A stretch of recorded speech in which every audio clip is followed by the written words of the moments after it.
The following recording is a production of Kickin' Out at 2 in conjunction with the Retromania Pro Wrestling Podcast Network and is intended for private use only.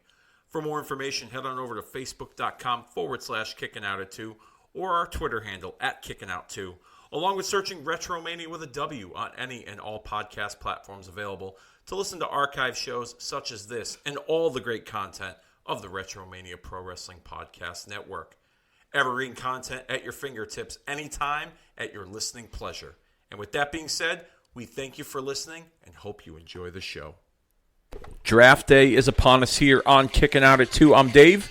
This is Justin, and we are presenting you the WWF 1992 mock draft here as we approach the WWE Draft coming up very shortly, the upcoming episodes of SmackDown and Raw. I thought it'd be fun to kind of...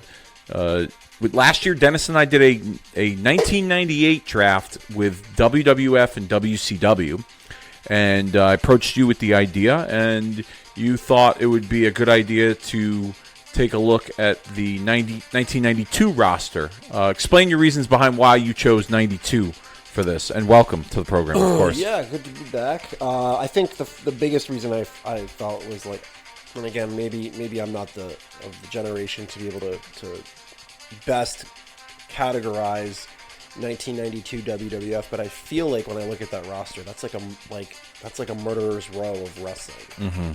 Like what's the greatest Royal Rumble of all time? The 1992 Royal Rumble. Why? Because just about everybody in that Royal Rumble is a big time player, big time name, Hall of Famers, legends, etc., future legends. You know what I mean?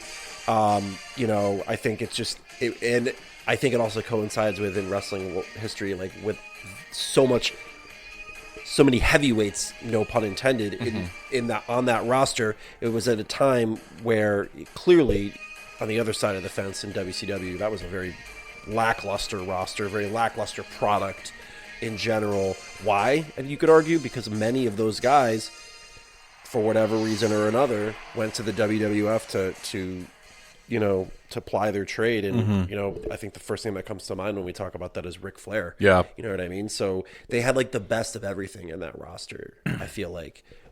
See, I don't... So that's why I kind of felt like it was at the very end of that wrestling boom, the very end. Yeah, that was the last year of the big boom, yeah. You know what I mean? Like when it was already kind of going down anyways, but as it was going down, the roster was actually better than it probably ever was. Yeah. And again, before things took a dive even for the WWF at that point. So again, I felt like it would be a good time in history to glean a modern approach in drafting separate rosters. Yeah, I mean, I don't disagree with you there. If there's another year that I think matches up in terms of depth across the board with best of everything, I would have to go with 89.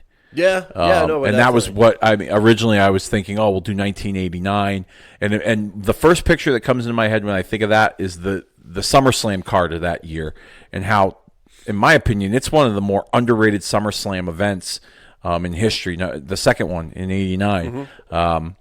I thought about maybe doing a watch along of that show because that's one I watched it last year from start to finish, and I was like, wow, like this is great. Like it still holds up to this day.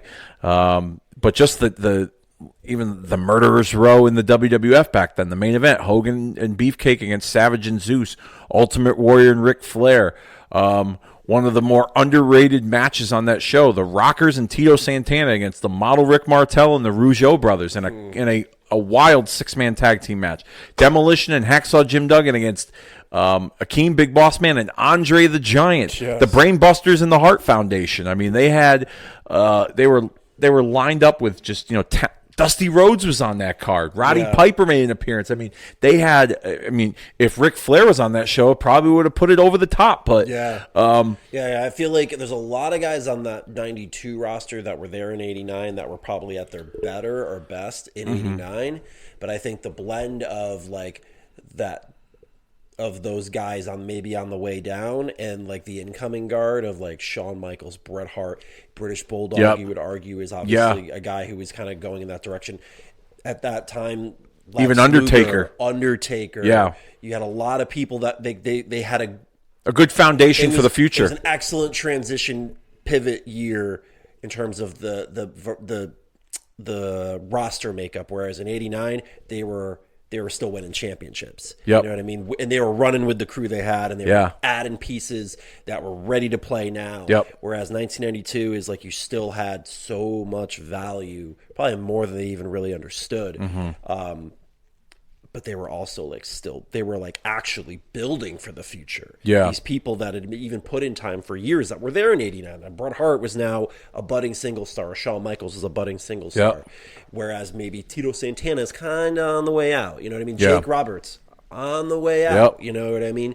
Those types of things. So from that perspective, you had a lot of there was a lot of last outlaws from the territory days that were squeezing the last drops of their careers out in 1992, which in name value makes it, I think, again, a studded roster that's, to me, an optimal roster to draft from. Yeah. Okay. Fair enough. Let's get down to the guidelines, the rules, if you will. We kind of talked about this off air. First things first. We're going to go. So we're referencing the website's called the SmackDownHotel.com if you want to take a look. And it has the full roster for the year of 1992, but there's an option there in the space bar, which I found out before we clicked record. You pick the date, and it will give you the updated roster. So there was 96 guys total for the year of 92, but what we're doing here is we are considering that the upcoming WWE Draft is taking place after WrestleMania. We are going to go back in time and mark the date of April the 6th, 1992. So essentially pretend like we're getting in a time machine and we are hosting Primetime Wrestling. Primetime Wrestling on April 6th, 1992, and that's the day after WrestleMania 8, and that is the draft. Yep. That's essentially what's happening. When we click on it, it gives us an updated version of that roster at that time of April 6, 1992. 74 individuals were on this roster at that date and time. And not all of them, to be clear, are wrestlers per se. Yes. There's announcers, managers. Managers, just non-wrestling person. Linda McMahon's on the roster for whatever reason. Yeah. It's a variety of different folks that I think many people can verify were in the WWF on April 6th, 1992. Yes. So we have that there. Due to the nature of the time period, and because he is on this roster here, off the bat, Hulk Hogan is going to be the one and only free agent. Yep. He's gonna kind of possess the Brock timer role, the Brock Lesnar, the Undertaker, the John Cena. Yep. He's gonna bounce from show to show, whenever he comes in and out. So we will both have the luxury of having Terry at our disposal. Terry, brother Jack, dude, telling all the lies on a weekly basis, either on Wrestling Challenge or Superstars. Justin will represent Superstars of Wrestling, and I will represent. In 92, I believe, was the first year they just called it WWF Superstars because they lost a legal battle to someone else who owned the IP of Superstars of Wrestling, which is the reason why the Superstars catalog on Peacock on WWE Network, or soon to be the defunct WWE Network, only shows from 1992 forward, right? moving forward. So April of 92, right after WrestleMania, is when it was rebranded just Superstars. And if you notice too on Peacock, when you go back and watch an older show, and sometimes they do like their highlight packages of the matches that they preview. In the corner, it'll be like 6 weeks ago on Superstars of Wrestling. They blur out the wrestling part. Oh, okay. And if you even the banners that hang over the ring, they blur those out as well. I remember seeing a scene where it was the video package for Hogan and Warrior at WrestleMania 6, and Hogan saved Warrior, or Warrior saved Hogan, one of the two, and it was on Superstars of Wrestling, and they had the banner blocked out on Peacock because somebody owns the IP address. Yeah. I don't know who this person is or if they've even done anything with it, but it's kind of interesting. That's pretty funny. I'm wondering if they'll ever try to settle with this individual so they can have the rights for that in the event they want to air the other content, so they don't have to go to the lengths of blurring out their content. Hey, they did it for Yeet, maybe. Yeah, I know, right? They dropped some money for that. So. But so Justin will represent Superstars, and I will represent Wrestling Challenge. Another Saturday weekend wrestling show where the majority of the storylines took place on those shows the Prime Times, the All American Wrestlings. Those shows were more or less recap shows with maybe like one or two exclusive matches to that program, but you saw a lot of recap from those shows. I also like the idea of doing it now in 1992 or even earlier if we decided to, because this is pre-Monday Night Raw, where I think the wrestling that I know and grew up on was really from the era of Monday Night Raw, the episodic weekly formatted television show. Those shows like Superstars and Wrestling Challenge weren't quite of that ilk. We hadn't arrived, as far as I understand, in the world of, more soap opera-y television that Raw kind of revolutionized. It's a different in format wrestling. for Yeah, sure. It's just a different show. Like that show didn't, I don't understand. I probably am not able to. Superstars and Wrestling Challenge were more. You saw it was about highlighting the talent against an enhancement talent or a jobber, as they call them, and then you might have like the occasional main event matchup on that show, and then Raw, as it evolved, was more featured matchups with talent. You saw the occasional. It was a destination program in the sense that it was something that hadn't been done up until that point. And to me, as a younger individual, that seems almost mind-boggling to me. Yeah. It's like people now, and I remember this is a little off the rails. It's like the fact, like someone told me this, and it's not something I hadn't heard before, but I just came across it the other day once again. Our generation, the millennial generation, is the last generation in human history that will remember a time in life before the internet. Yeah. So, to give the comparison to this, future generations after ours don't remember a world where there wasn't an internet. Yeah. For me, so I'm going back to this. For me, I don't really remember a world where there wasn't a Monday Night Raw. Yeah. While I was alive for a few years before that, my conscience doesn't recall absorbing wrestling in the way it was presented when you were younger. Yep. Yeah. So I don't understand it from that perspective to even know that Raw was revolutionary. It was a revolutionary program, like you would probably be able to. Because you thought it was more standard operating procedure. Yeah, It was what it was. Yeah, exactly. So that's why, going back to the premise, doing a draft and taking the kind of the shell of what we know rosters in wrestling shows to look like and kind of putting it to 1992 a little bit, I think is an appealing little fun thing to try. Yeah, I think it is too. So Hulk Hogan, a free agent. You're Superstars. I'm Wrestling Challenge. We're having this draft on Primetime Wrestling. Another guideline we have is tag teams. We have the option of splitting up a tag team, or we have the option of drafting a tag team as a whole. That's up to us. If we decide, one of us decides we only want Brian Knobbs from the Nasty Boys, then that's who we get. Or if we say, I'm taking the Nasty Boys with Jimmy Hart. So, for instance, Jimmy Hart's one who, if you look at the roster here, he's got multiple clients or people that he represents. And so if we were to draft a Jimmy Hart, he would go along with either a tag team like the Nasty Boys or even the Mountie. If we said, if we declare it, he will not associated with those other clients. Correct. So once he goes with that individual or clients, then he's no longer associated with the others on the other show. He can't bounce back and forth. Exactly. So for like Road Warriors, if I say I'm picking the Road Warriors with Paul Ellering, then that's my pick. Now, here's one. Let's say there's we didn't really establish this. This might go down the rabbit hole a little too far, but just we're throwing it out there before we get started. Let's say I wanted to pick Road Warrior Hawk with Paul Ellering. Is that allowed? Yeah, why not? Okay. All right. Fair enough.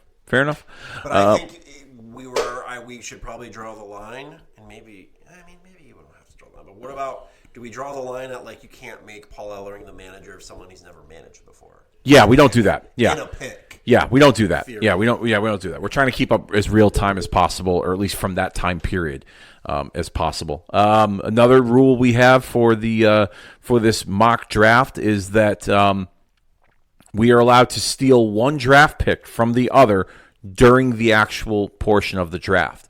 So if Justin decides he's going to draft Bret Hart, I have the opportunity to steal that person.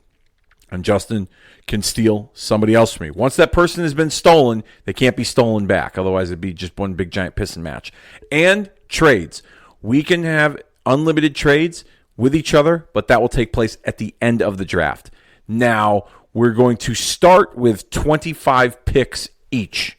This is a 74-person roster, so we're going to start with 25 picks each. If we feel that it warrants adding additional draft picks, we will determine that during the course of this. Just having that counted it out, like we said, there's this noticeable amount of people who aren't actual wrestlers that make up the 74. So I could almost maybe just guesstimate that of the 74, there's probably, let's just say 15 or 20 people who aren't actual active wrestlers. Yeah. So 25, I feel like is probably a safe number that will take up the majority. So with that being said, now that you brought that up, do you want to unofficially pick announcers to call Superstars and Wrestling Challenge that we won't count as those picks? So like we can come to like an agreement. So I'm thinking, so out of the pool here we have Gorilla Monsoon, Bobby Heenan, Vince McMahon. But hold on, did the shows already have different announcers?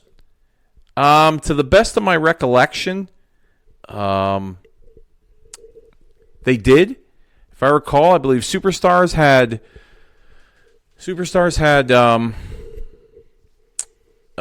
Vince McMahon and Mr. Perfect at one point, and Wrestling Challenge I think was Bobby Heenan and Gorilla Monsoon. Okay. We could just start with that. I mean, who else was on 92 that was theoretically not with Mr. Perfect when it wasn't Mr. Perfect on Superstars? It would later become Bobby Heenan. I think Bobby Heenan double dipped at that point when Perfect, towards the end of the year when Perfect became an active member of the roster. WrestleMania season. I think it was Perfect. Okay, then let's just go with that. Okay, so would Perfect be, because he was also associated with Ric Flair? Would Perfect? He would still be available, I think, to be drafted. To be drafted? To be drafted as a manager. So what happens if he's? No, you could draft him as a wrestler, I would say. But all right, so if he was the announcer on Superstars, and if I'm Wrestling Challenge, I can draft him as a wrestler, even though he's the announcer on Superstars. I would say, just to make it easier, yeah, that wouldn't take him away from being an announcer. He's a wrestler on one show and he's an announcer on another. Okay. All right. I think probably just the easiest way to go about it. Okay. All right. If I decided I wanted to do that. Right. So to the best of my recollection, I believe it was Vince. Let me just, I'll Google that actually. Let me Google that real quick. Sorry about that for the delay. Superstars. Announcers. 1992. I'm just sitting on my board here, putting my Superstars roster page together. Sorry for the radio silence there, folks. Vince McMahon. I know Bobby Heenan had a little bit towards the end of the year. Mr. Perfect was one. I mean, I guess we could put Lord Alfred Hayes if we wanted to do Lord Alfred Hayes and Vince and leave Perfect open just as a wrestler / executive consultant. I'll take Lord Alfred. All right, so Vince and Lord Alfred Hayes are going to represent Superstars, and I'll have Gorilla and Bobby the Brain Heenan for Wrestling Challenge. Anything else we need to add to the guidelines of this draft here? No, I think the next order of business is probably to decide who's going to pick first. You know what? Like a coin toss or I'll be a gentleman here, and since you're visiting, I will allow you to. I will allow you the first pick in the WWF 1992 mock draft underway here on Kicking Out at 2. And let's also set a clock too. Let's give each other 30 seconds per pick, just because. All right, I'll set a timer. Yeah, I'll set a timer on my iPhone here. So 30-second time. So let's see here. So, if you've set the clock, I will set it. I have my pick, but I'll let you set the clock anyways. All right, I am setting the clock right now. We're at 28 seconds and counting. For the first pick in the 1992 WWF Draft, Superstars selects the Intercontinental Champion, Bret the Hitman. Okay, all right. Not surprised by that pick. I like that pick. Bret Hart had a good year in '92. This was the year where it was it was either put up or shut up as a singles wrestler, in my opinion. Before he and time is up here on this 30 seconds. But yeah, Bret Hart was Intercontinental Champion at WrestleMania. He beat Roddy Piper for the Intercontinental Championship. He would go on to have that classic with the British Bulldog at SummerSlam, and then not long after that would capture the WWF Championship from the Nature Boy Ric Flair. Now, before we continue and I make my first pick, it bears mentioning that at the time, if we're going by the date, April the 6th, 1992, the day after WrestleMania 8, Bret Hart won the Intercontinental Championship. So you're also drafting the Intercontinental Championship as well. Yep.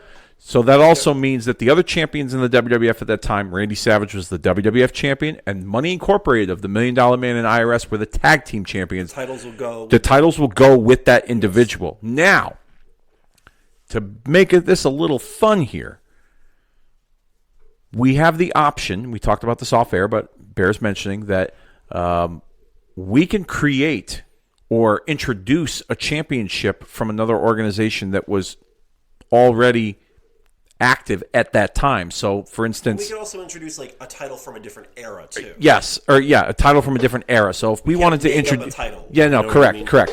So, a title that was active at some point in wrestling. So, for instance, if you wanted to rechristen the WCW United States Tag Team titles and turn them into the WWF United States Tag Team titles to have your own tag team champions, that's fine. Yes. As well as I could take the WCW Television Championship or at the time I believe it was the NWA Television Championship. If I'm not, maybe it was WCW. It was WCW, WCW TV title, and I can rechristen it the WWF Television Championship. So we have the option of doing that. Doesn't necessarily mean it's going to happen, but we have the option of doing that as a part of this draft. Only 3 titles. We've got 2 shows. We're going to want to build our rosters to have some semblance of structure in terms of divisions and what they're competing for. And all that matters. And as we approach the dawn of the new minute, you are on the clock for your first pick for Wrestling Challenge. All right, my first pick for Wrestling Challenge. I'm going to go with the actual WWF champion himself. I'm going to go with the Macho Man Randy Savage as my first pick. Okay. Savage had that very underrated match with Ric Flair at WrestleMania, that whole "she was mine before she was yours" angle. I loved it. This was probably the last year that Savage was a real focal point of the programming at the time because, like you said, they were building a foundation for the future, and Savage wasn't necessarily a part of that plan. But at the same time, it bears mentioning, Hogan left the WWF after WrestleMania 8, took a little hiatus, and they needed somebody to kind of bridge that gap, if you will. Yep. And Savage was that guy. Absolutely. To me, that's the best match on that show, WrestleMania 8, if we're going to keep... You think it's better than the Bret Piper match? Really? I absolutely do. Okay. I remember the first time watching WrestleMania. It wasn't at 1992. It was probably a few years later. But there was just so much drama in that match. Yeah. Don't get me wrong. Bret and Piper was fantastic. Yeah. I'll hold that up against many a WrestleMania match. But before, like as I've said, probably on the show before there was Shawn Michaels Mr. WrestleMania, it was the Macho Man. Yep. And that guy was putting out bangers before bangers were a thing. Yep. And, he had everything. So, yeah, great pick. All right, let me just lock it in here. My first pick, Macho Man, WWF champion. Oh, yeah. You just got a little piece. I want the whole thing, Ric Flair, All right, so that's in. Macho Man, WWF champ. You got Bret Hart, the Intercontinental champion. Let's move on. You have the second pick for Superstars of Wrestling. So I'm going to put you on the clock right now. Well, we just got off the phone. I've let him know he is on his way to Superstars. And with him, he is bringing his Real World Championship. Ric Flair is the second pick of WWF Superstars in the 1992 draft. So are you making that an official title that's going to be defended regularly on Superstars? If Ric Flair can make it an official title, that's up to him. But I feel pretty good with the Intercontinental title being top banana, to be very honest. I'm not All gonna lie. right. But if I invite Ric Flair to stick it to Jim Herd even more, bring the title, man. All right. Hey, what's I more like important it. than the title is Ric Flair. I like want it. the neutral Okay. way. So Ric Flair, real world champion. I like it. That was, I've said it before, and it bears repeating. I'm going to say this a lot probably, but that was the first time as a wrestling fan that I saw that crossover with the WCW NWA, something that represented them on the WWF programming, with him bringing the belt, and I was the coolest wrestling fan out of the bunch at school, in elementary school, because nobody knew who Ric Flair was, because nobody read the after mags like I did. Mm-hmm. And then seeing, he's Nature Boy Ric Flair. He's the NWA World Champion, the leader of the Four Horsemen, and then of course my fantasy brain, was going off at that time of, is the Four Horsemen going to come over? Are we going to get Arn and Tully? And Luger was already there at the time. Are we going to have Luger? Like I kind of thought that Luger and Flair would have been like a good association on television at that time because of their association in WCW as members of the Horsemen. So Flair, real world champion, I like it. I definitely like it. All right, my pick, the second pick for Wrestling Challenge. I'm going for someone that I'm building the future around. Okay. One of the I don't like to use this term pillars, but one of the foundations, one of the flagships, as I'd like to put it. I'm going with Shawn Michaels with Sensational Sherry. Okay. So I'm taking Shawn Michaels, the Heartbreak Kid, with Scary Sherry. Good call. Okay. And in my fantasy, in this realm, in this universe, if you will, Shawn ain't dumping Sherry as quickly as he did the first. I thought there was some mileage. Now, looking back on it now, I thought there was more mileage with Shawn and Sherry together than they were apart. I thought after Shawn got rid of her that Sherry was pretty much done for at that point. Right.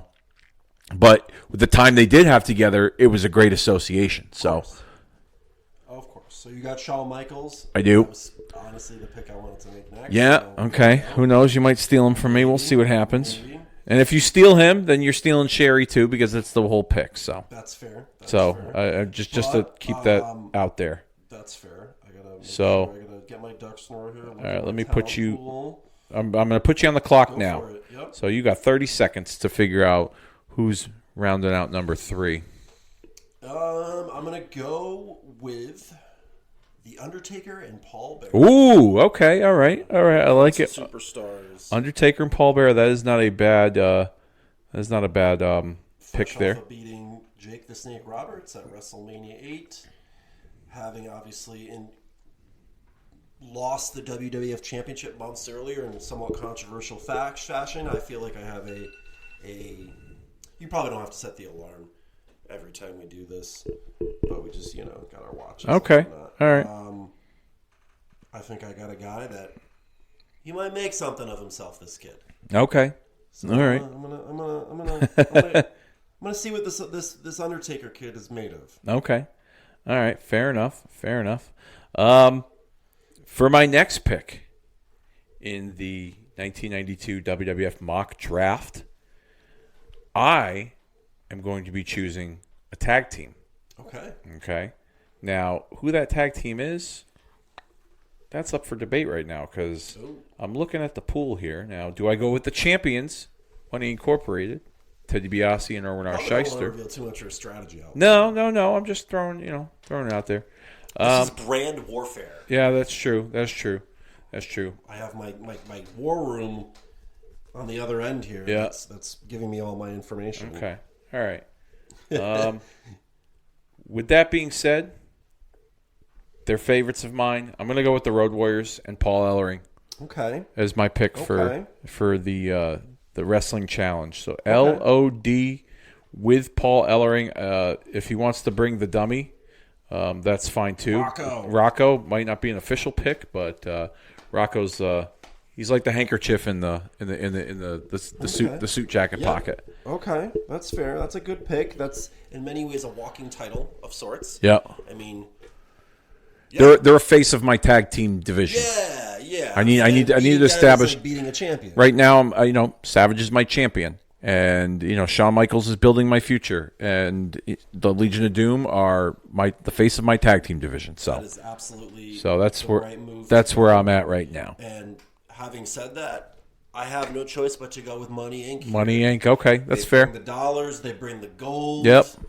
I'm gonna bring Jimmy Hart and his. Okay, his so Jimmy Hart with Money Incorporated. All right. Of my 4 picks, I'm rocking gold. And if you want to say, the urn has got some gold in it too. All right, look at that. I'm just dripping in gold. All right, so Money Inc. with Jimmy Hart is the WWF Tag Team Champions. But don't get me wrong, we can certainly collaborate and book. Yeah, we might cross-brand promotional Forbidden Door events. Yes, where Money Inc. can face, the Legion of Doom. Yes, and who knows? Maybe I'll let you put them. We can put over those football spike kids. Okay, fair enough. My next pick in the 1992 mock WWF draft, Wrestling Challenge selects Sid Justice. Psycho Sid. I got my monster. Sid Justice, not Psycho Sid. Well, if you recall, Gorilla Monsoon had referenced him as Psycho Sid on the way to the ring at WrestleMania 8. Bobby Heenan was like, "Don't say that. He could, he might hear you, Monsoon." That's right. So okay.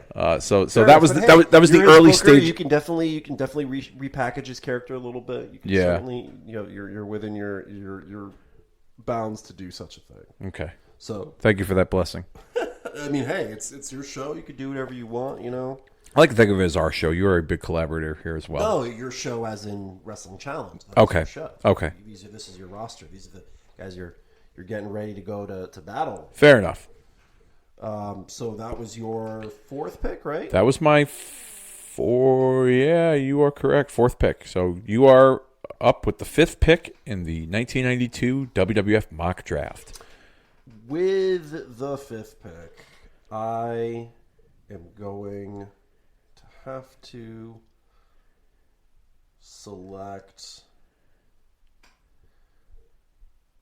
You know what? This one was a hard one because it's light on tag teams, but I'm gonna build to the future a little bit. Actually, no, he's not even here, is he? Nope, never mind. He was on another 1992 roster. Okay. But since we're running a little bit light on time here before my pick gets lost, I'm going to go with the Ultimate Warrior. Okay. A newly returned Ultimate Warrior. All right, yeah. The number 5 pick. All right. I like that pick. He wasn't long for the world of the WWF in 1992. I'll see if I can rein him in. I'll see what I can do. And it's funny that, I say that because my last pick, Sid Justice, he left not long after WrestleMania 8. Yeah, exactly. We got some big egos. This is a very hard job. And if I remember the story correctly, I think it had to do with Warrior. I think there was something. It was a combination of like. You know what? We just pulled a Tony Khan. Yeah. You got Sid on your side, on your show, on your night. I got Warrior on my side, and we were massaging these egos. There we go. So who's going to use the real glass? It's certainly not going to be the Ultimate one. No, that's for sure. Yeah, maybe Dylan McKay. Oh, I'm sorry. I mean Jack Perry. Excuse me. That's an old 90s 90210 reference for those of you youngins out there. So I'm up. Yeah, and with that being said, I'm taking another pick to build towards the future. And it might be close to the heartstrings for you, but I'm choosing Owen Hart. I thought you might do that. I am choosing Owen Hart. Fair enough. I'm going to give Owen the push he should have had in 1992. Fair enough. Okay. Okay. With the blue, he's not gonna wear that high energy bullshit. He's gonna wear like the blue singlet that with the rocket logo on it. He was almost like I actually kind of liked that. I almost preferred that over the short black one that he used to have for a while. Although it grew on me, but I liked that little blue singlet that he had with the blue jacket. It was a different take on the Bret Hart appearance, if you will. Okay. But he wasn't long. I mean, 1992 was not a great year for him. in a tag team with the Anvil at one point. Then he had a match with Skinner at WrestleMania for 9 seconds, ate some of his chewing tobacco, and then he wasn't really – I think he got hurt not long after that, and he was out for the remainder of the year, if I'm not mistaken. Yeah. And he wouldn't resurface until 93. Maybe, or late 92. No, he would resurface late 92 because then he would tag up with Coco Beware with High Energy, as Coco would like to call it. Yeah, you could have picked them as a team. I could have, but you know what? I'm not a big Coco Beware guy. That didn't cross my mind until you picked Owen, actually, so I can't. I still don't think he should have been in the Hall of Fame, but that's the whole. Yeah, it's whatever. Yeah. So, with my next pick, make sure I have it here correct. You are number 6, right? Number 6. I'm going to go with the Nasty Boys. All right. I think I can turn these guys into some baby faces. So, I'm going to go with the Nasty Boys. Okay. All right. I like that. It's not going to take long for me to come up with this next pick, but I am choosing Mr. Perfect. Good call. Mr. Perfect. He's one of those utility players that he could rock the mid-card and really establish the mid-card, or he could be challenging Randy Savage for the WWF Championship. Or he could be in a makeshift tag team with the Heartbreak Kid, Shawn Michaels, a little teacher versus teacher and student kind of thing. Okay. And so, yeah, Mr. Perfect, he's on my list. He's the 6th pick for Wrestling Challenge. All right. Okay. Let me see here what I'm thinking. Thinking. All right. So, you know what? It's 1992. We are thinking expansion. We are thinking breaking barriers. It's not just the United States. This is the World Wrestling Federation. Ooh. And we need to think about the world. And with this pick, I feel he is a great character that is going to spearhead that expansion. Because I think there's a big show coming up in 1992 that he's going to sell tickets for. So I'm going to go with Davey Boy Smith. I thought you were going to. Bulldog. I thought you were going to. He's going to be the 7th pick for WWF Superstars. Okay. All right. I like that. He's got future written on him. He's got experience at the same time. Yep. He's got a whole mess of potential that I can hopefully wrangle in and make something of. Okay. So the British Bulldog is the 7th pick for WWF Superstars. All right. And the 7th pick for Wrestling Challenge, I'm going to go with another tag team. I'm going to go with the Natural Disasters as heels. I didn't like them as baby faces. So I'm going to go with Earthquake and Typhoon. Very good. Who knows? Maybe they'll find another manager to guide their career. But, yeah, Earthquake and Typhoon as heels, Natural Disasters on Wrestling Challenge. All right. I like that. Very good. Who do you got next? You are number 8. Number 8, the 8th pick. The 8th pick in the 1992 WWF Mock Draft Superstars of Wrestling selects. I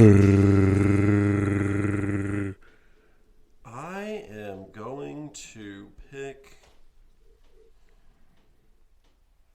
No, I'm not going to pick that. I could probably get him later. Let's go with a low-key favorite of mine. We're going to go with Tatanka. Oh, I was just going to pick him. Tatanka. Oh, man, I had him next. Oh, I like that. Okay. I was just going to pick him. Damn, that's a good pick. Right. I'm surprised you didn't pick him sooner. We might be trading.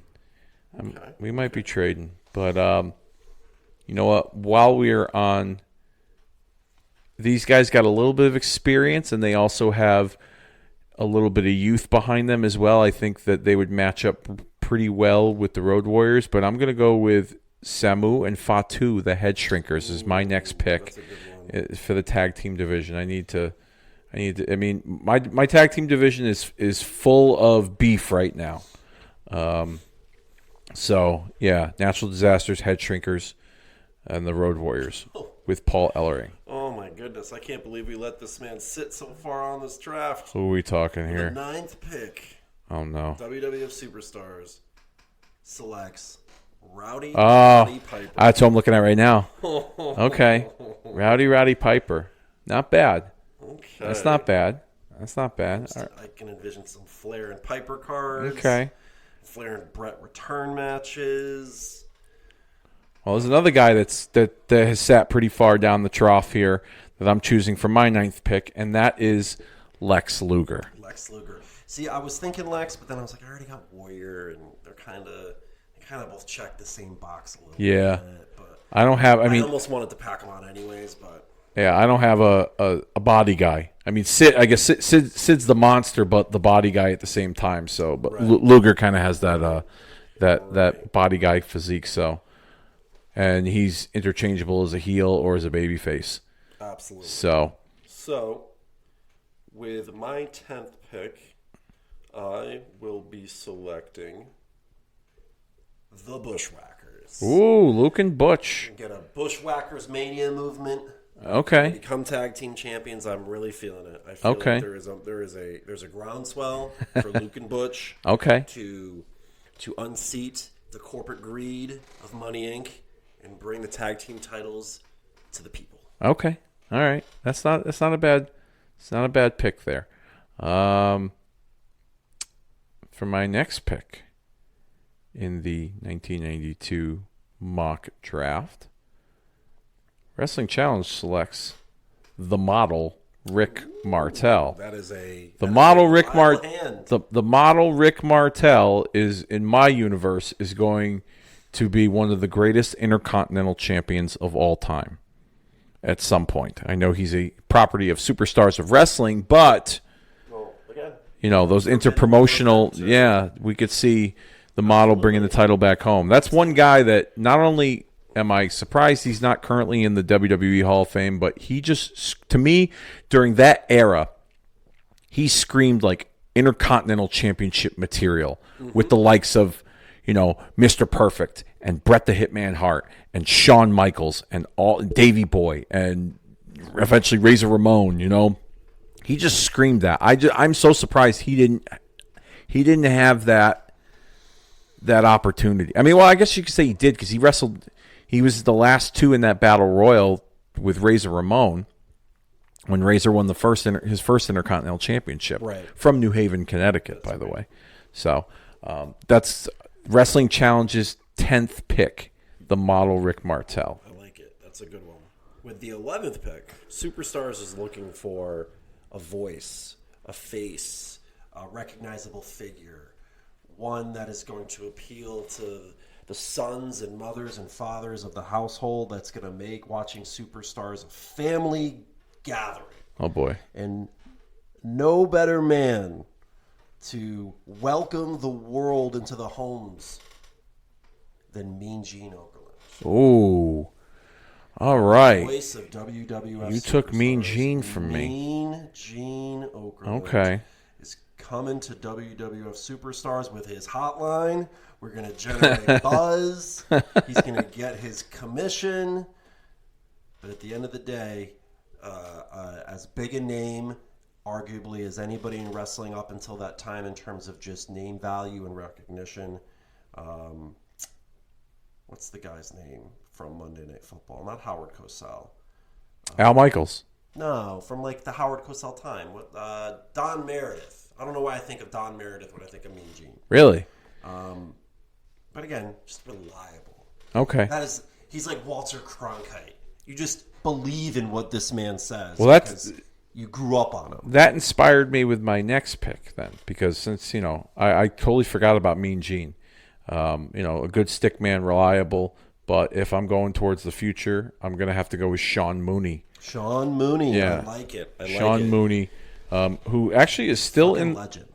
Yes, and still in the wrestling media, or not in the wrestling, but in media in general. I think he's a local newscaster in the New York area. That sounds about right. If I'm not mistaken, he does the local news. He looks good for his age too. You would hard to believe that, like going to 92. That's over 30 years ago. Yeah, and he's done some appearances for WWE in more recent. Yeah. He was. I think he was on the Edge and Christian show at one point. Absolutely. Yeah. So Sean Mooney will be my stick man. He'll be the one, getting all the scoops and absolutely. And Sean Mooney's a good one. Yeah. I like it. Very good. Didn't have him earmarked in my draft, but since you took Mean Gene, I was like, I got to find somebody to be the one that they revert to backstage. So, who you got next for number 12? Number 12.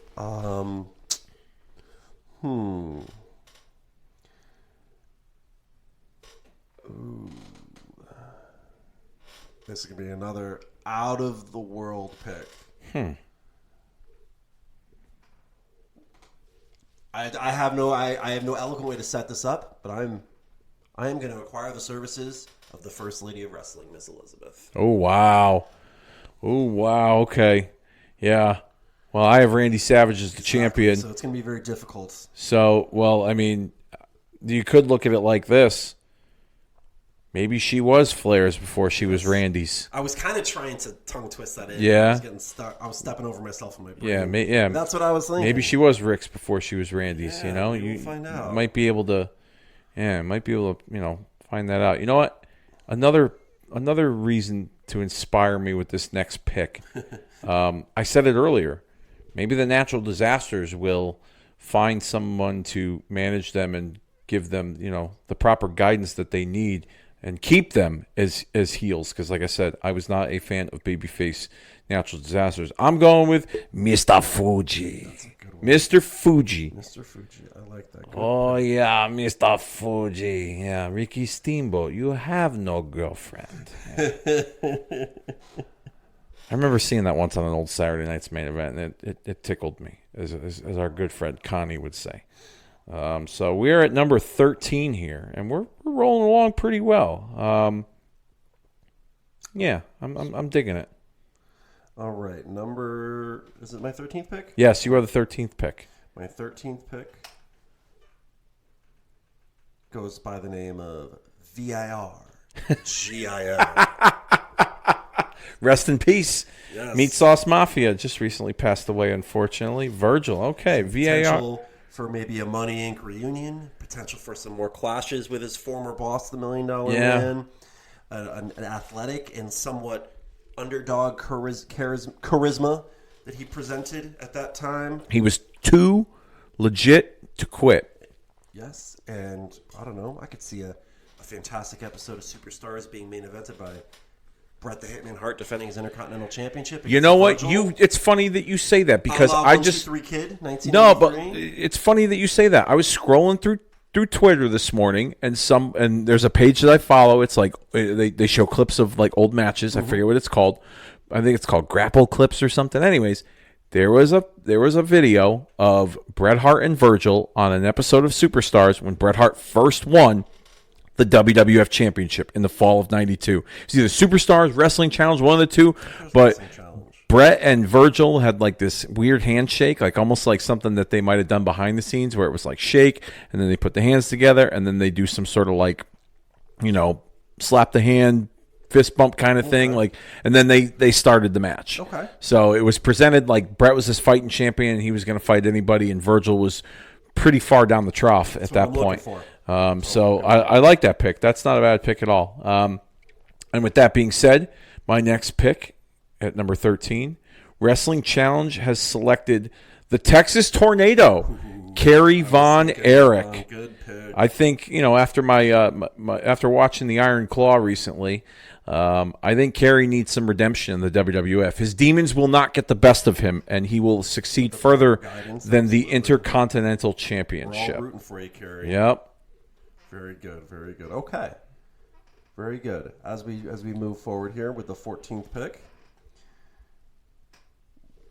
in Superstars, we obviously have such revered legends like Ric Flair. Yep. And traveled hands like the $1 Million Man. Bret Hart, our Intercontinental Champion, was born into the wrestling business. Mm-hmm. And while we build for the future, we're going to honor the past and embrace that past in a way to leave this place better than we left it, that we call Superstars. And the man that is going to help do that for us, the man that is going to endorse the future for us, is none other than the man who did maybe the ultimate endorsement. We're going to select, with the 14th pick, the 8th wonder of the world, Andre the Giant. He's going to be the Babe Ruth of WWF Superstars. Now, at this time, I believe Andre, even though he was under contract and a member of the active roster, even though he wasn't very active, didn't see him on WWF programming at this time. for sure, we're going to respect the boss's wishes of when he wants to come to work and not. We're gonna lean on him for his wisdom and his advice. This is a man that was trained by Edward Carpentier, who traveled through France and Montreal and all through the territories all over the world. Who the sight of his passport could make Mark Henry cry. That's right. I forgot about that. This is a man. This was the GOAT before there was even such conversations. Yes. About Flair and Hogan and Cena and this guy Yeah. and that guy. It's Andre the Giant. While I have a very limited Andre the Giant at my disposal here, I'm going to, in somewhat of it, not just a Yoda role, but he's going to be somewhat of an ambassador for WWF Superstars, the Make-A-Wishes, and all of those things. Okay. Andre, I hope you're up for the task. And he might make an appearance occasionally in a battle royal if he's healthy enough, or absolutely. You know what? We're gonna create a battle royal at Superstars Mania, and we're gonna name it the Andre the Giant Memorial Battle Royal. Oh, that's a great idea. I've never heard of that before. Absolutely, absolutely. And that's one of those things I'm gonna Superstars Mania. Yes, it's Superstars Mania. It's gonna be the sports entertainment spectacular. Oh wow. Okay. Of WWF. Well, then I might just do a Saturday Night's Wrestling Challenge then, Ooh. Well, if it's on Saturday, mine will be on Sunday. Yeah, we can make it work. Yeah, make a weekend out of it. Excellent. Yeah. It's big. Yeah. It's a big. It's bold, but I think we can. Yeah, I think we can coexist. We can work together. All right. That was 14, so you're in your 14th pick.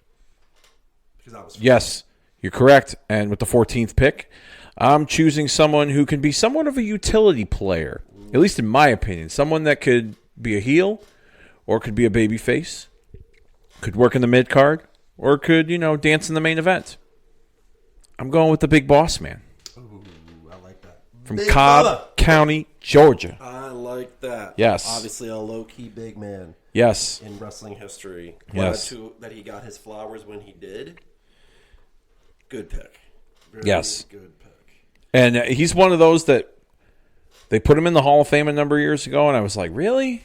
I'm like, what kind of Hall of Fame career did he have? But looking back and watching a lot of older stuff as I do, especially for this podcast, man, he was fucking popular as all hell. Like, you could argue he was like in the top, as a babyface. Yeah. In the top of the food, at the Might very he near compete top. for the WWF Championship. I mean, he worked with Hogan a lot early on, and he was a big part of that whole Mega Power split with him and Akeem against the Mega Powers. Mm-hmm. But even as a babyface, the stuff he was doing with Mr. Perfect at that WrestleMania that year in '91, WrestleMania 7. I mean, just the jailhouse match with the Mountie. I mean, just some really good stuff from the Boss Man. The crowd was like super into him. He was like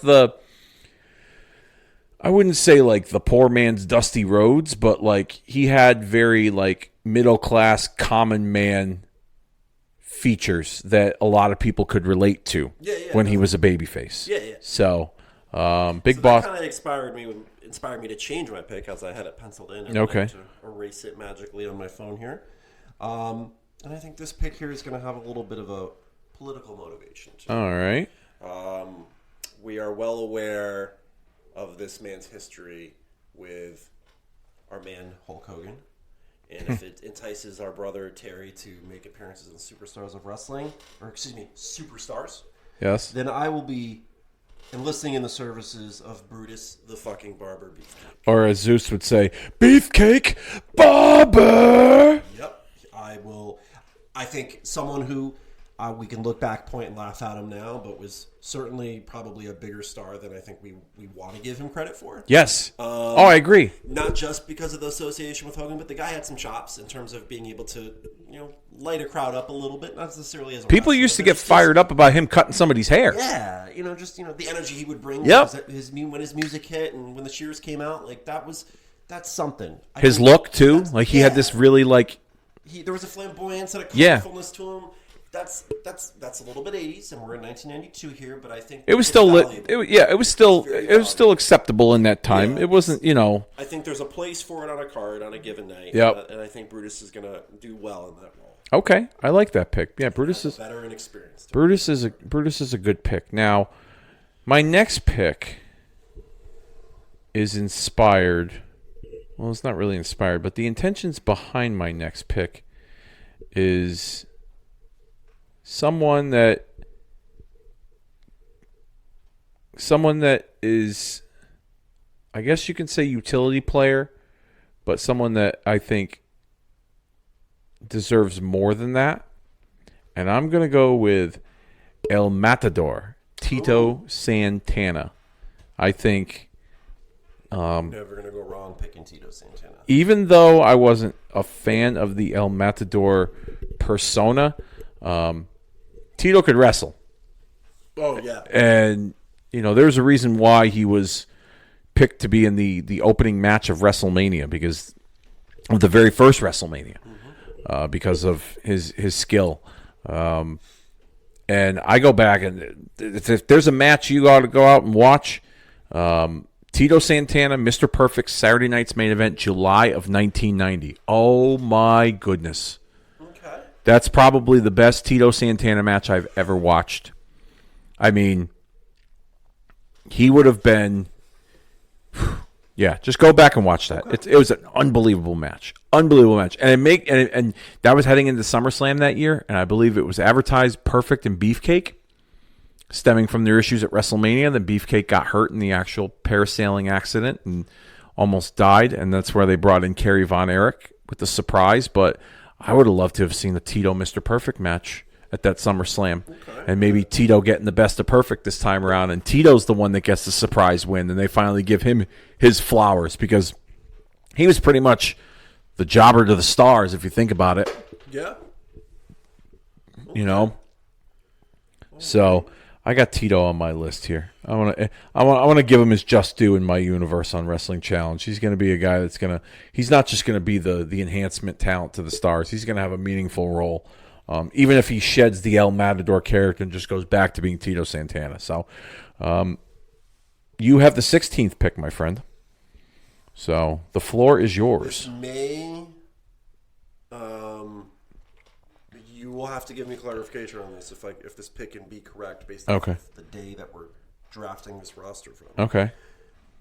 The Triangle of Terror. Is that still a thing on April 6, 1992? No. They were not... Right. Slaughter was a babyface. Yeah, he wrestled in that 8-man tag. That's right. Yeah. Okay, that's what I thought. Never mind. And I don't want them. I renounce the Triangle of Terror. Okay. But I do need a tag team. And the pickings are slim as far as tag teams are concerned.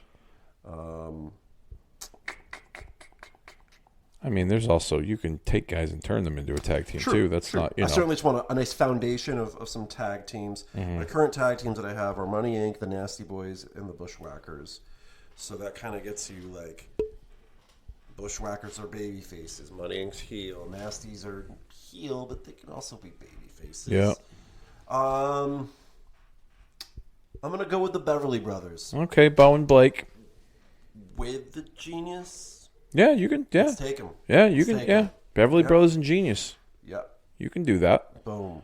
Absolutely. Like my core 4 of tag teams. Yeah. Yeah.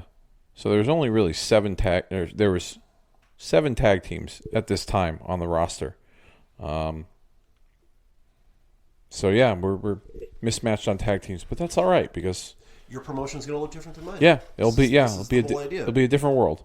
And that is A-okay with me. So we are looking at, let's see here, 16. Okay. You know what? I need somewhat of a monster to... I need not necessarily a supernatural, but I guess you can say a supernatural. Somewhat of a monster. This individual is going to have a better shelf life than he did back in 1992. And I'm going with Papa Shango. Ooh, I like that. As my 16th pick in this for Wrestling Challenge. That's a good one. People want to say that character was stupid and hokey, but man, in 1992, when I was a kid, when I saw him put that curse on the Ultimate Warrior, and the Ultimate Warrior threw up, and he had the abdominal pains, and that to me, like, I didn't think that was real, but I was like, oh my God, like you never saw anybody like that at that time, like with a voodoo character, and I think it's something that concept could be explored in the current wrestling today. Definitely. I think so. I think we're sort of seeing that in respects to, or have seen some of that in a modern form with the different iterations of Bray Wyatt. Yeah, And what may that's fair enough. Coming with Uncle Howdy. Yeah, that's fair enough. All of that. So I think there's some line you can draw in that respect. Okay. But again, that was something that people still talk about to this day because of how much of an impression it left. Yep. With the 17th pick, I'm going to take, we got the Superstars Performance Center, where we train the best and youngest. We're going to introduce Lucha before Paul Heyman can get his hands on someone. Oh. And we're going to hire Conan. All right. If I'm not mistaken, I believe he was under the Max Moon persona. But it says here Conan on this roster, so I don't. It says here. I don't remember. Either way, I've got a nice conduit to the Mexico promotions through my man Conan. Okay. So, and again, as a younger and still very accomplished star of Lucha, he's going to bring a whole different flavor. Okay. To Superstars. Interesting. All right. With my next pick in the WWF mock draft, Wrestling Challenge selects Hacksaw Jim Duggan.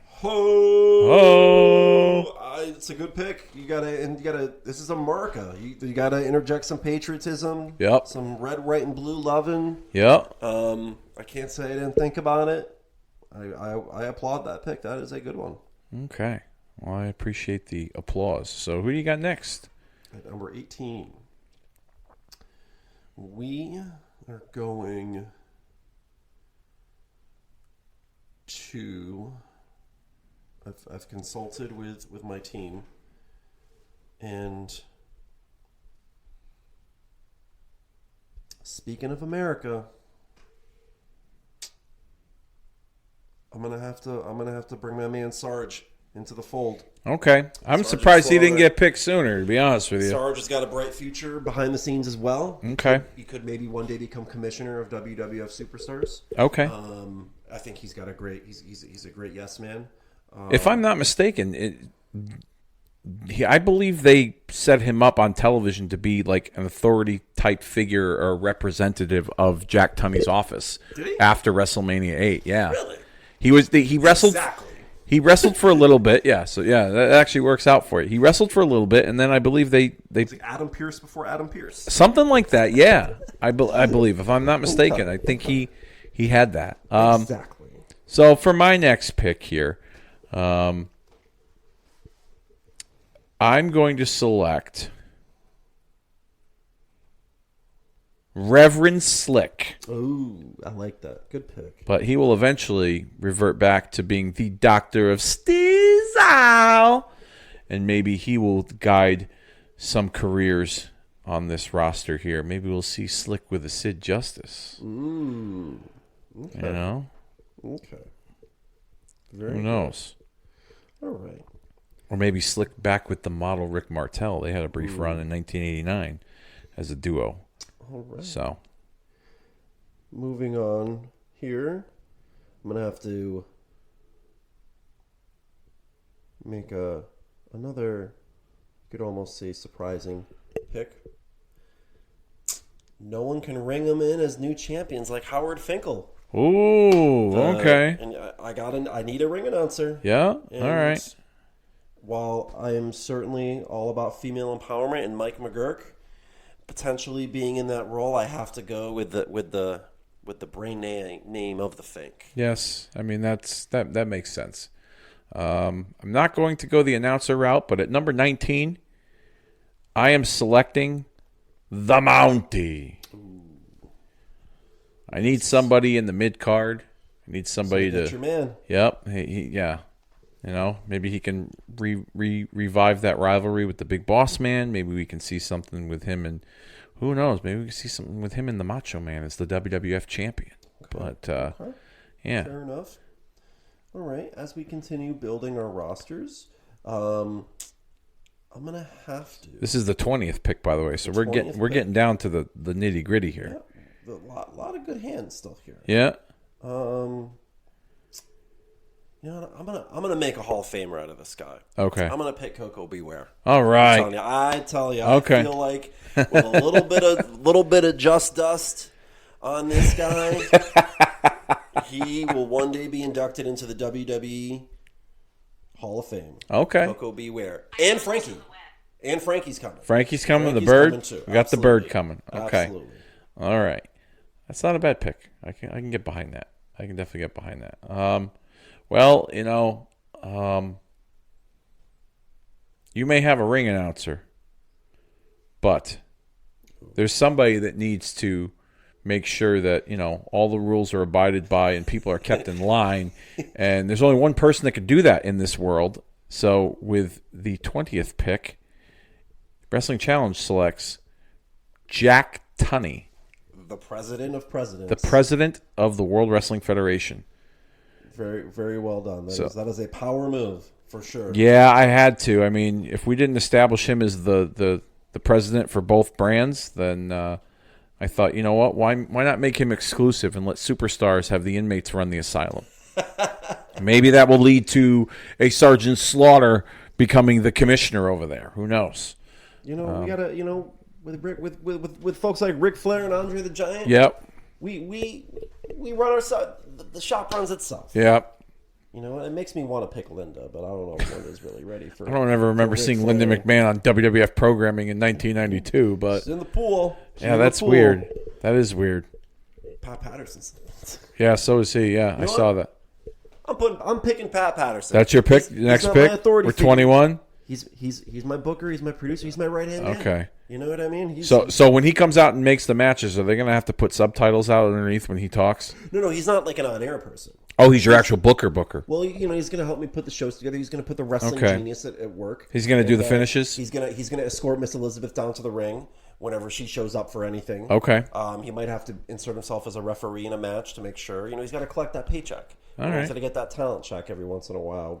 Again, we at Superstars respect the past, and we honor our legends and the people who paved the way, and we allow them to ply their craft for every last drop. Okay. Wow, that was quite the speech you got there. Well, for the 21st pick, I'm going to honor this legend, and I'm going to do right by him, because this individual is not going to his World Wrestling Federation contract is not going to expire, and that is not going to lead to him becoming a regular individual in the world and selling cigarettes illegally for the French Canadian mob. And I'm talking about Dino Bravo. You just saved a life. Yes, I just saved a life. Yes, I saved a life. He will not be brutally there will not murdered be by an the episode of mob. Dark Side of the Ring as far as I'm concerned. No. You know what? That deserves. I am the reason why Yeah. Vince McMahon, well, actually, Jack Tunney. Jack Tunney is the one that's keeping Dino on board, and maybe we'll see Dino as like the Buddy Jack Roberts of the natural disasters. He'll be the third natural disaster. Yeah. You know what I mean? He'll be the strong man. Maybe he'll fill in when Typhoon wants to go back to being Tugboat, and it's Earthquake and Dino Bravo as a tag team. But yeah, got a little beef with Dino Bravo there.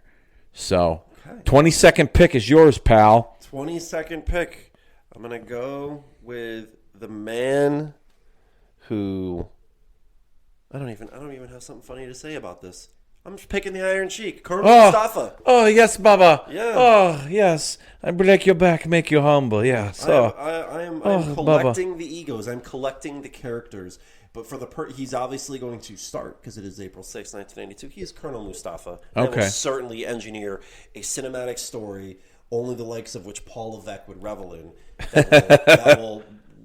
That will turn him back into the Iron Sheik we love. All right, I like that. Happen in time for WrestleMania 9.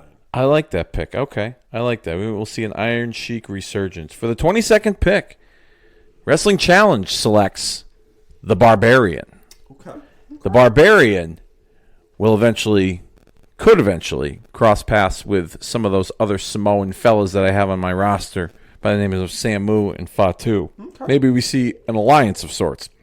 Maybe we see them at odds. Who knows? Okay. But the Barbarian has a place on my roster here. All right. Very good. Very good. Yeah. Barbarian's a good pick. 23 is yours. 23 is mine. And with 23, I'm going to pick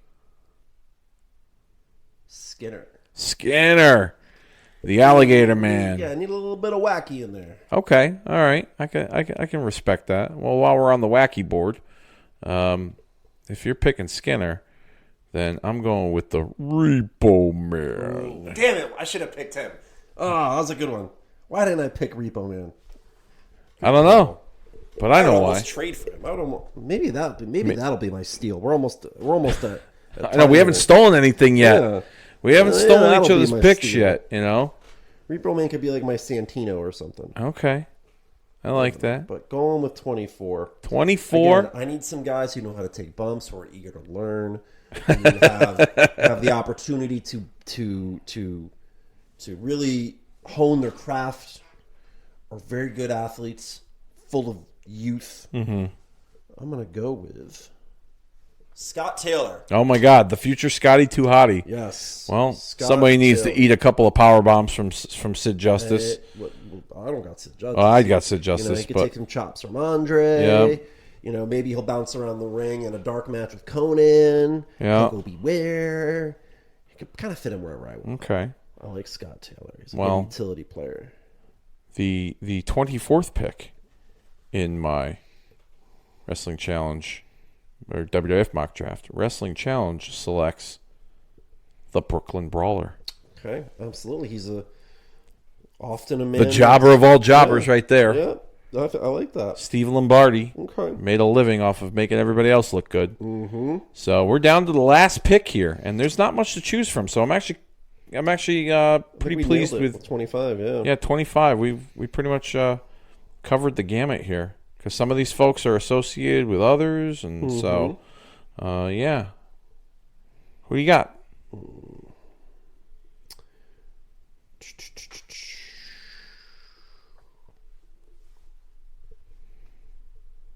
Yeah, we've really scraped the barrel. We've scraped the barrel with the 74 that are here.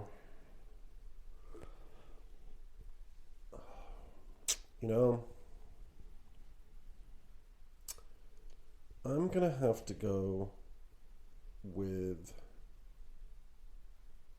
Well, let's just pat myself on the back with this one. Right? We're gonna go with Barry Horowitz. Barry Horowitz. Another reliable hand. He was one of my picks here, but So to round out the roster, of course, who better to be the last pick for WWF superstars than Barry Horowitz? that's a good point. That's a good point. He may be off for a few weeks. I think Passover's coming up, but we respect to all religious denominations. He can certainly we'll welcome him back. You want to know something about that? So, a couple of years ago on this feed, Kobe and myself, we used to do a show called Marking Out the Day's Weekend Warriors, and we would recap the episodes of WWF Superstars and WCW Saturday Night on the same day that took place on the same day. Mm-hmm. And Barry Horowitz pulled a Rick Rude before a Rick Rude on the Monday Night Wars. Did he really? Barry Horowitz, at 11 o'clock in the morning, took an ass whooping on WWF Superstars, and then later on that night, took the same ass whooping on WCW Saturday Night. Do you remember who he wrestled on? I don't remember who he wrestled on each show. I want to say on Superstars he was in a tag match, and then maybe he was in a singles on Saturday Night, or vice versa. I don't recall, but he was a regular on both shows, like multiple times during that stretch. Okay. Which surprises me, but I guess at that time, because those guys, I don't know what their pay scale was. I would imagine that maybe they're making $500 to $1,000 a shot. You would venture to guess, maybe? It's probably a lot. That's probably a lot more than we're giving him credit for, to be honest. Really? For extra work, I'm not saying they're getting like $50 a hot dog and a handshake. Yeah, yeah. You know what I mean? Or a 6-pack and a blowjob is the other expression. But I forgot to pick Mike McGurk. But I think they're just getting thrown some bucks. You know what I mean? And they got to find their way there. A few $100. I've heard some stories. Yeah, I heard it. I heard The like Hardys, when they were doing that work not too long after this. yeah. They were getting $25 to climb in a van with somebody or whatever, or $100. Italian Stallion, I think his name like was. that. So I don't think they're 1,000. I mean, maybe a few $100 if it was like, especially like I used to hear stories that the enhancement talent, like they'd get a standard pay, and then if they wrestled Beefcake and got the haircut, it was like extra. Yeah, or if you really got like laid into by like the Legion of Doom, Yokozuna or something, yeah. and say like, hey, thanks for that. Throw you a few extra, yeah. You know what I mean? When Yokozuna used to practically sit on these guys' heads. But with that being said, I have the last pick. At number Mr. Irrelevant of the 1992 WWF Draft is Harvey Whippleman. That's a good one. Now, Harvey Whippleman could easily be a manager, or I could put Harvey Whippleman in the commentary role with Gorilla Monsoon. Maybe Bobby Heenan goes back to managing. Who knows? Do have a nice conduit, a nice connection to a future electrifying personality. Oh, that's right. That's right. Yes, Downtown Bruno was very instrumental in making sure young Dewey had a And with that, now that we've made our picks, I think we've officially exhausted our opportunities to steal, and I'm not even mad at it. No, I'm not mad about that either. My rosters, and I don't even know if we need a trade. I could look. We could kind of scour our rosters a little bit, but honestly, I'm impressed. I think I should win General Manager of the Year. Oh, here we go. Well, how about we do this? Okay? Maybe on a future episode, how about we take our rosters, and Dennis and I did this last year. Take our rosters and we put together our own individual cards with our roster and see what we come up with. Or I'll see you that idea and raise you. We have a Forbidden Door pay-per-view. Okay, I like that idea. So coinciding with Forbidden Door 2024. Okay, so you know what? Yeah, let's do that. Let's let's do that. Even though we won't watch Forbidden Door 2024, we will. That is forbidden. Yeah.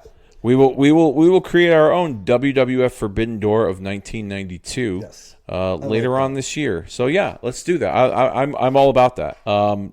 Is there anybody here that you would be interested in trading? Is there anybody that you wanted that I picked, or somebody that you really wanted? I mean, I liked Repo Man, but I don't know if I really wanted it. I don't know if I'm trading anybody. Who? Repo. I don't know if I'm trading anyone for Repo Man. Okay. Even though I like honestly, if I'm trading for Repo Man, it's like an equal parts trade. It's so I'll probably taking Skinner, yeah. Or like, but I don't like. I'm good with Skinner too. Steve okay. Kern, you know, yep. He's gonna be our head coach of the Superstars Performance Center. Yep. So you know, I got the Wrestling Challenge Power Plant. You know, yes. Yeah. Exactly, you know, and we're gonna recruit the best. Or the Wrestling Challenge Young Boy Dojo. Yeah, you know, right? Isn't that what it is in New Japan? They have the dojo, but they dojo. But then I don't know if that's even what it's called. But what they call them, the Young Boys or something. You're a young boy if you're like a rookie. Okay, that's so I don't know all that. It's kind of like you're a Pro B fireman, right? I think. Okay, fair enough. I gather that's like the best way to put it. Fair enough. You're like a young. Not even young, just a rookie or a new cadet, a new training person. You're a young boy. Gotcha. Okay. So you're good with not even trading. Is there not one? You want me to run down my list, see if there's one person? Yeah, or, you know, might as well for the exercise. All right. So for Wrestling Challenge, I chose the WWF champion, the Macho Man Randy Savage. I chose Shawn Michaels with Sensational Sherry. I chose the Legion of Doom with Paul Ellering. Sid Justice. Owen Hart, Mr. Perfect, The Natural Disasters, The Head Shrinkers, Lex Luger, The Model Rick Martel, Sean Mooney, Mr. Fuji, The Texas Tornado, The Big Boss Man, El Matador, Papa Shango, Hacksaw Jim Duggan, Reverend Slick, The Mountie, Jack Tunney, Dino Bravo, minus the cigarettes, The Barbarian, Repo Man, Brooklyn Brawler, and Harvey Whippleman. I've got one possible idea. Okay. And I don't even know if you'll accept it. Okay. Well, I'm open for discussion. I would trade you Roddy Piper, the Ultimate Warrior, Miss Elizabeth, and a future draft pick in a future WWF draft for the Heartbreak Kid, Shawn Michaels. Ooh. I'll hear a counter, and if I don't like it, we can walk away. No wow, that's a lot for Shawn Michaels. I know you want Shawn and Brett bad. That's like your Shawn and Brett, Shawn and Taker, Shawn and Ric Flair. Yeah, you want that bad, don't you? I'll take see Shawn and Andre. You're like, damn it, I can't compete in the kicking out of two wars. Yeah, you know what? I'm gonna turn that one down because I got the rivalry that should have been. I've got Shawn and Randy Savage. Okay, that's fair. Like that's fair. that's my. I mean, those are the high picks, so it's or here's what I can do for you. Okay. Okay. I can give you. I'll take Miss Elizabeth. Or how about this? I'll give you Owen Hart for Miss Elizabeth. You got yourself a goddamn. Do you want to? I will definitely take that. Sorry, right. Liz. All right, because I'm reunited with Randy. Yeah, I will take that. Is a all right. So Miss Elizabeth. So Miss Elizabeth is now the 5th pick for Wrestling Challenge, and you get Owen Hart. So I love that. I can accept. I can accept giving away Owen Hart because he can be reunited with his brother Brett, and maybe. Ooh, you just gave me a good babyface tag team. Yep. Oh. Yeah. I'm all right with that. Oh man. I'm all right with that. Flair, Owen Hart. Yeah. Ooh. I'm all right with that. Owen Hart, Roddy Piper. Yep. Owen Hart, Conan. Yep. Dude, that first hour of Superstars Nitro is going to be a banger. Yeah. I got to live up to Wrestling Challenge Thunder one of these days, you know. Okay, I like. Or Wrestling Challenge Rampage. I mean, nobody watches Rampage. More people watch Thunder than they watch Rampage. More people watch Thunder now on the network than they watch Rampage. Wrestling Challenge Society X. Oh God, Wrestling Challenge Underground. Yeah. Superstars of Primetime All American or whatever the fuck. That's a good trade. I like so that. all right, so here's so. Run down your roster one more time. I just ran down mine, so you run down yours. Bottom. My first pick was Brett, who was the IC champ. Number 2 is Ric Flair, who is the self-proclaimed Real World's champion. I got The Undertaker with Paul Bearer at 3. Money Inc. with Jimmy Hart in their tag titles at 4. The Ultimate Warrior at 5. Nasty Boy 6. British Bulldog 7. Tatanka 8. Roddy Piper 9. Bushwhackers 10. Mean Gene 11. Miss Elizabeth was 12, but we've traded for Owen Hart. She's been sent on her way to be reunited with Randy. 13 is Virgil. 14 is Andre the Giant. 15 is Brutus Beefcake. 16, Beverly Brothers with the Genius. 17 is Conan. 18 is Sergeant Slaughter. 19, Howard Finkel. 20, Coco Beware. 21, Pat Patterson. 22, Colonel Mustafa. 23, Skinner. 24, Scott Taylor. And 25, Barry Horowitz. Okay. I like it. Got a question before we wrap this up. So we did not introduce any new championships. Is this something that is open for discussion for our WWF Forbidden Door? Yeah. Okay, so we can. I feel like you're the one that's going to want to do that because you have one title on your show. So you're going to. I feel good with even if Ric Flair's title just remains a self-proclaimed title, I still feel good with the IC and the tag. Okay, or it could be a situation where we book possession of the tag team championship, between one of your teams and one of my teams. So, this was a lot of fun. I liked this, and this is going to be we started last year, so it'll be a regular tradition moving forward with these drafts. We'll go back in time and draft ourselves a roster, pick a particular roster. Hell, maybe even do a WCW draft. Who knows?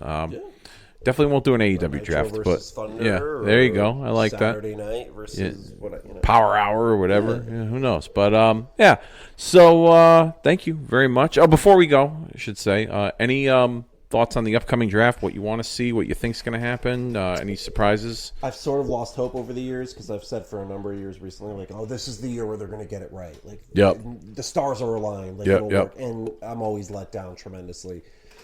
But I kind of have to revisit that thought process because we're in a new era. We're in a new world of WWE and TKO and no Vince McMahon, and it's Paul Levesque's era, if you will. Mm-hmm. So I think if there's an opportunity to see something different or see new habits created, old habits broken, in terms of what we're used to as it relates to the draft, I think there's a tremendous possibility for that. What that could be, I don't know. I've always been more of a proponent of the idea of these being presented like more like drafts, like we watch, like the NFL draft or something like that, and incorporating wrestling into that. Some years they did well with that in the earlier years. Some matches would be 4 draft picks. I remember that. There is untapped potential as far as what they could bring back from good years of drafts, and things that, again, we're not even thinking about that they might be talking about trying to do, which is like, please, yeah, absolutely. So I think I don't want to say hopeful. I'm cautiously optimistic that we'll get to see some of that this year, again, because of where we are in history right now. So I'd like to see. I'm hoping to see the presentation look more like a draft, like you said. Like, with like Lee Fitting and like, whether it's like they come out in the state, like I don't want, like, the last few years they've done like, SmackDown picks AJ Styles, and then they play his music, they show the stats, and then like that's it. Like he doesn't, like, the guy doesn't come out. Like it's like weird. Yeah, it's just like I would like to see it where like maybe they have both, like the entire, both rosters there in the building, or even all three, because I heard NXT is going to be a part of it too. Or NXT, maybe you leave them remote at the Performance Center. Which in some of the better, like I think the 2016 draft, they did something like that. The brand split when it was Shane and Stephanie. Yeah, that's what they did. Like Alexa Bliss got picked. And, they're cheering on from the Performance Center, and like I'd like to see something where, like, let's say there's a talent that's been out of action for a while, and they get drafted, but they're not in the building, like. They're via satellite at home, kind of thing. Kind of like what you see with some of the athletes that don't make the draft, physically there at the draft.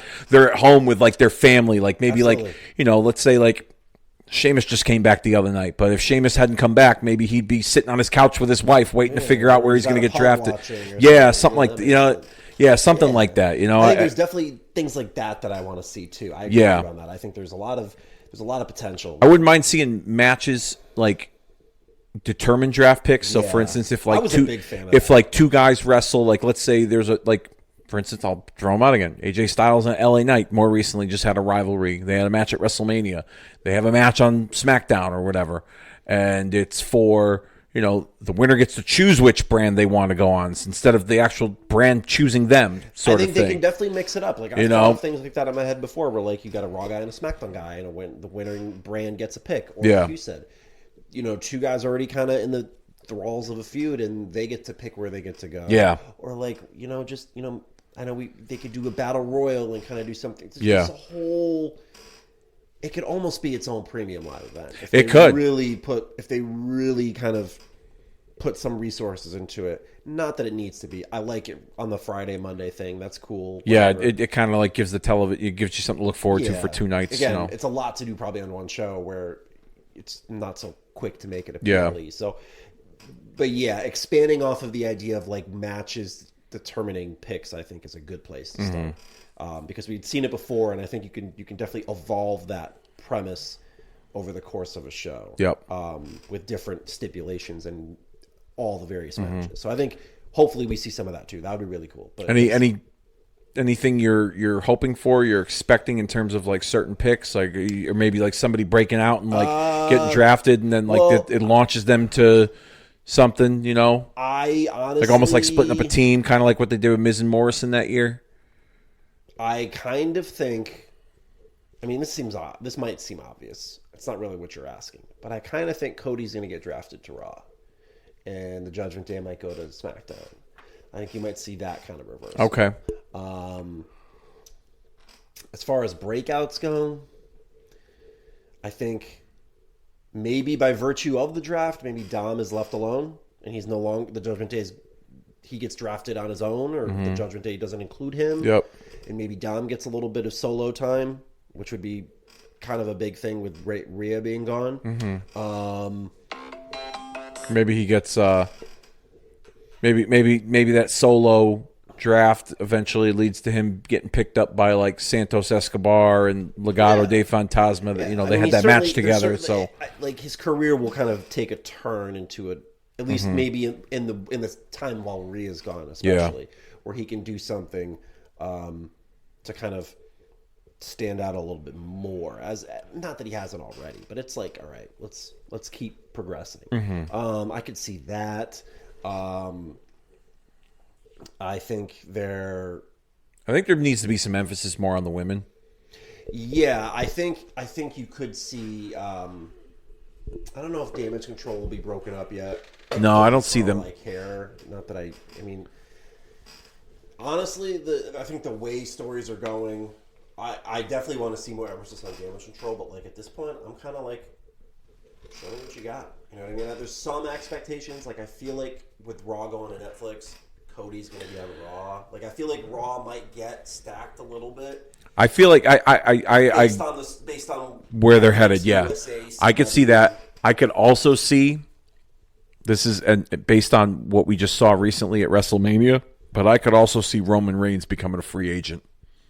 Oh yeah, that's a good, yeah. I think because of like it's implied. Yeah, I think even though like he will have a bloodline centric focus on his next, at least in my opinion, his next story when he eventually comes back, I think he's going to have that like Brock Lesnar type of role where he's part-time. And speaking of Brock, even though his legal situation hasn't really been clarified, it wouldn't surprise me if he gets picked or this is how they reintroduce him back to television. Yeah. I mean, I don't know the circumstances surrounding all of that. I just know that they've mentioned him a lot more on television recently, whereas like Vince McMahon's a dirty word now, you kind of have to figure that like whatever involvement or lack thereof he had in that whole situation, that's been clarified. Or it's getting there or something like that. You know what I mean? Like there might be some they progress. seem to be more. I mean, I just noticed on their social media they're showing a lot more Brock Lesnar content. Mm-hmm.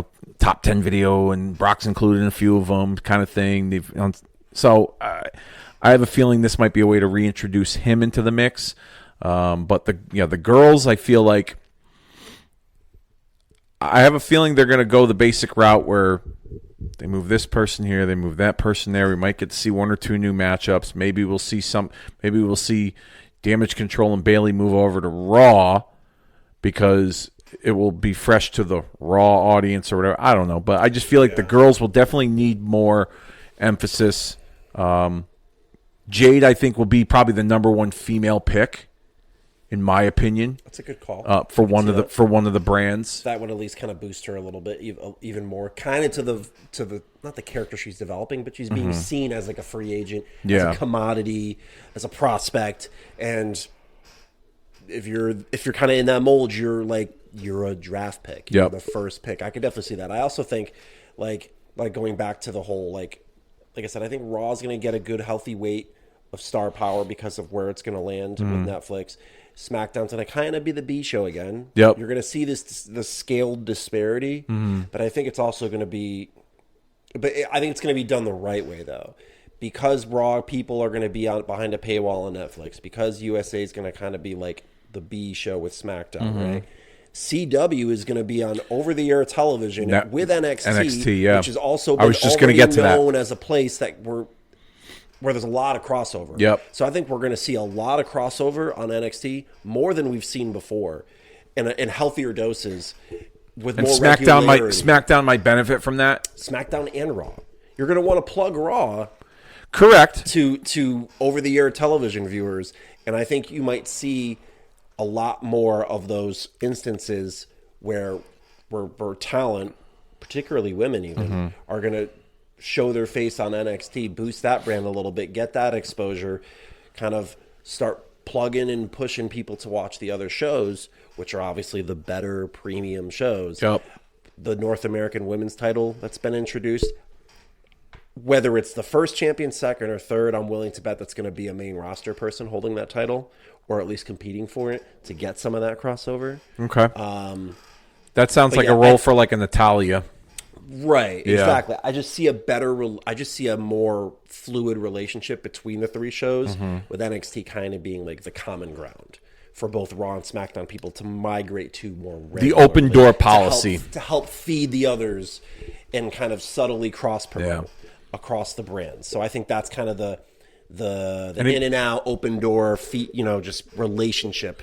Who from the main roster? Because I think obviously from NXT, Carmelo Hayes, Ilya Dragunov, they're probably going to head up to the main roster. Right. Whether it's Raw or SmackDown, whatever. I think Trick Williams will eventually keep on NXT for a while because he sucks and he needs work. Yeah, apparently, according to Meltzer, But who from the main roster do you see going there? All right, couple questions. Who from the main roster do you see going there that's going to help beef up NXT? And who from the main roster do you see going there that could use the NXT rub or use that platform to almost kind of in the way that Drew McIntyre did when he left WWE and he went to go learn another hold, as JR would say, and then came back. Like, now they have that within their system. So is there someone on the main roster that hasn't been used up to their potential that maybe going to NXT is going to help them and then eventually come back to Raw or SmackDown? Kind of like what they did with Baron Corbin. I already know one person you're probably going to say that is in that fits that mold. Nakamura? Yeah, that's a good pick. But here's the thing. I don't necessarily know. Here's the thing. I think some people will be drafted to NXT in that vein.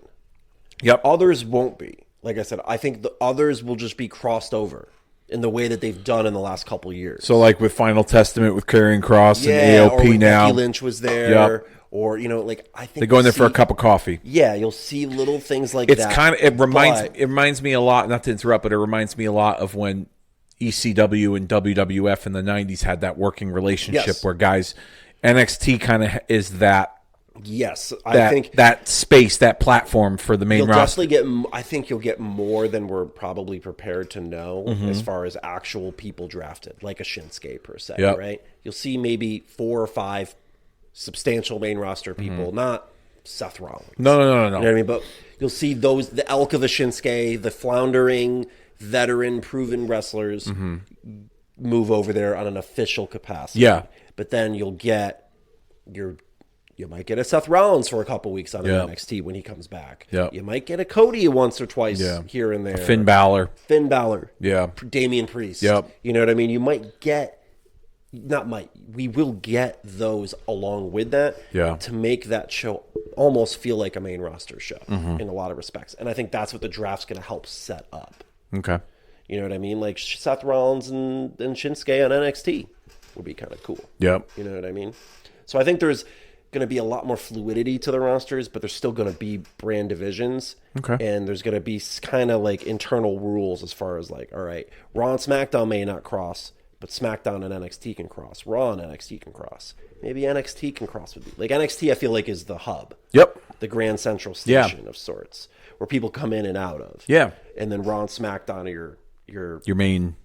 Yeah, exactly. Yeah. So I'm looking forward to it from that respect as to what it could be. Okay. I don't want to hype it up too much because I've been let down year after year. Yeah, I know, right? We've gone down the rabbit hole a little bit. Who knows? It could just be just like last year, where they bring a bunch of legends in to announce the draft picks. Yeah. I'm looking forward to it. I think it has the potential, and again, it's important to recalibrate the rosters a little bit.